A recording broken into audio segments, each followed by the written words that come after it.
My name's Fiona Hailstone and I'm the project lead on the Bringing Killerton Park to Life project. I don't know what it is about Killerton, but it definitely gets under your skin. What makes it most special is the different layers of history. We've got the hill fort and the Iron Age period, but there's lots of ancient oak trees from remnant hedge banks, and there's obviously a very varied history that we're just about delving into with this project. But there's also quite a community feel to the place as well. There's lots and lots of volunteers and staff, and everyone's got a different passion, and I feel like I learn a little bit from all of them.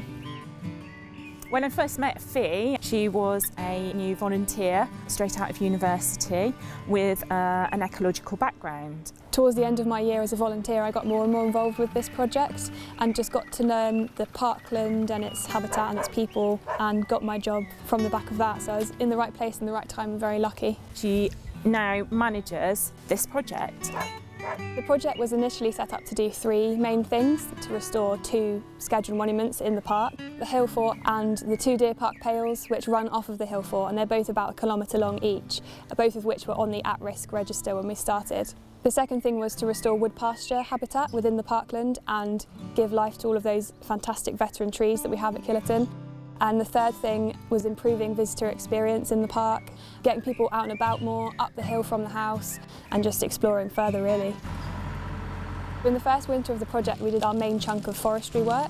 We removed some trees from the hill fort so that the trees that are left have got more room to be sturdier, less likely to throw themselves over, and to make the hill fort more visually exciting for people. We partnered with some local contractors with two heavy horses called Beano and William, and they felled trees from the hill fort and removed them. They were a lot more sensitive to the ground on the hill fort than heavy machinery would have been. Being able to use traditional methods really engaged the public with the work that we were doing, and it drew a lot of interest. We had an open day and we actually had 500 people walk up the hill specifically to see the horses, which was amazing to see. The best bit about working on the scheduled monuments was actually the deer pales. So we had quite a partnership going on between a dry stone waller, who was a specialist, who helped to train the volunteers. We fixed sections all the way along it.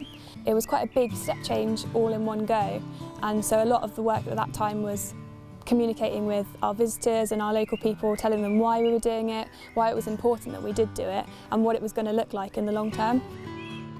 The work that we've done in the last few years has really increased the diversity of the flora. We're getting stuff that's less invasive, the roots are less damaging to the archaeology, and it's just a lot nicer place to be. It's been such a success that we've been able to take the sites off the at-risk register, down to Fi's dedication, really. There's more flowers, there's more butterflies, birds singing, and I think just generally, like the project says, bringing it to life.